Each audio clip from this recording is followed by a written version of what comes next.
So first of all, a guru is one who removes darkness and brings light. So the guru is the one who removes the darkness of ignorance, the darkness of suffering in our life, and brings light.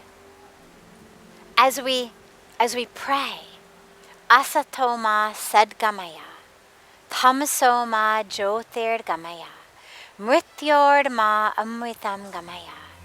O Lord, lead us from untruth to truth, from darkness to light, from identifying with that which dies, that which perishes, to identifying with the truth of who I am, eternal, divine. That's what the guru does. The guru removes that darkness of ignorance and brings light. So can you have more than one? Absolutely. Absolutely. Wherever you find light, soak it up. Wherever you find truth, soak it up. Especially in Kali Yuga, where basically the deck is stacked against us, the age of darkness. But in this era of darkness, in this era of the deck stacked against us, we've also been given a lot of little sort of extra helps from the universe. And we need them. We need all of the extra helps from the universe that we can get. And in that way, if you find multiple gurus who touch you, who inspire you, who turn your darkness to light, who bring truth to your falsehood, wonderful. However, the dilemma becomes if you're trying to follow a specific path, and you have one guru who says it must be this way, another one who says it must be that way, a third who says it must be this way. You get very confused and you end up quite frustrated trying to do all of them. So what I would say is take wisdom from everywhere. Take light from everywhere. Take truth from everywhere. But in terms of following a specific path, if that path differs from other paths that other gurus are giving you, choose one.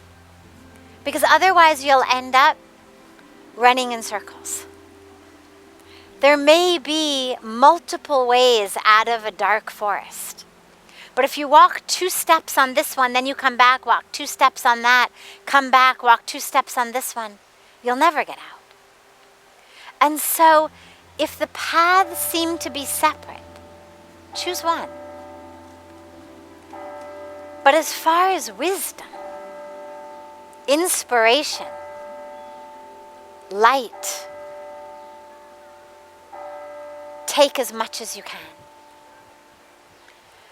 And in terms of finding the right guru, so they say that when the disciple is ready, the guru appears. Now, that doesn't necessarily mean that the guru appears for the first time. You may have met the guru before, but you weren't yet ready to actually have that being be your guru. So it doesn't mean now that I'm ready, everyone I've already met is somehow disqualified from being my guru and it has to be someone new. When the disciple is ready, the guru appears, whether for the first time in body or whether appears in the awareness of the disciple.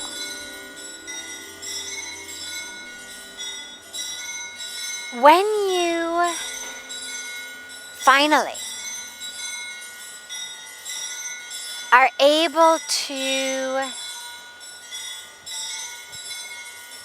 work with the ego, when you're finally able to overcome that, because the dilemma with having a guru is, it doesn't work very well with your ego.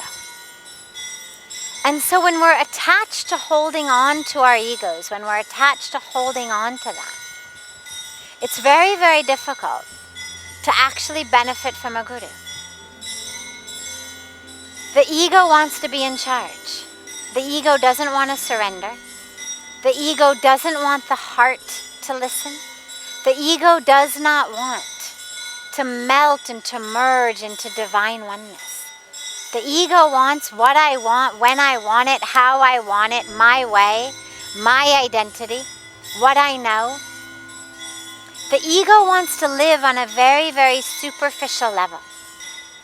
And so, in order to have a guru, you have to be prepared to let go of the ego.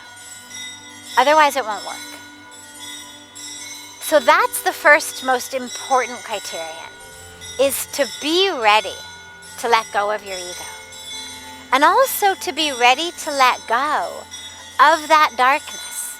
And of course, that's interconnected with the ego. But to let go of your suffering. Because if you are still attached to your suffering, if you're attached to your patterns, if you're attached to your identity, the guru isn't going to be able to shine the light. The guru's not going to be able to help. You have to be prepared to let go. It's like my favorite story on this of the man who decides that he's ready for enlightenment. And he asks everyone, where is the most enlightened guru who can give me enlightenment? And everyone sends him to this one guru in a cave on a mountain. And the man walks and walks for weeks, climbs the mountain. And he gets there and the guru says, have a cup of tea. And the man says, I didn't come for tea, I came for enlightenment. He tells the guru all of what he's learned, what he's done, what he's experienced, and also all of his challenges, what he needs. The guru says, have a cup of tea.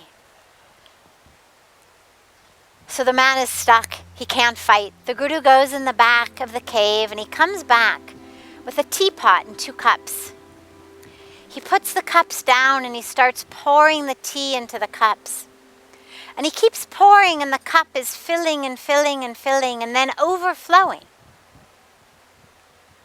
Running all over the floor. And the man says, what are you doing? The cup is full. It can't hold anymore. And the guru says, your mind is just like this cup. You're so full of what you think you know, what you think you need, that there's no room for me to give you anything. First, empty yourself. So when you talk about finding the guru, you have to empty yourself of that ego, of that attachment to the darkness, of that attachment to who you think you are, what you think you know. Otherwise, the guru is there, but there's no room in you. Grace is there, but there's no room in you. And here's the thing, the universe is really patient. You want to get there in this life? Wonderful. You want to wait till next life or 10 lives from now? No problem. The universe isn't going to force you to let go of your ego. It's not going to force you to let go of the darkness. It's very patient, very happy, no problem. This has been going on for eternity. When we say Sanatan Dharma, it means the eternal Dharma. Eternity. No beginning, no end. So one life to another life, the universe doesn't matter. It's up to us. Are we ready this life for the light? And if so, then we have to relinquish our attachment to the darkness. And then we pray. And we have faith.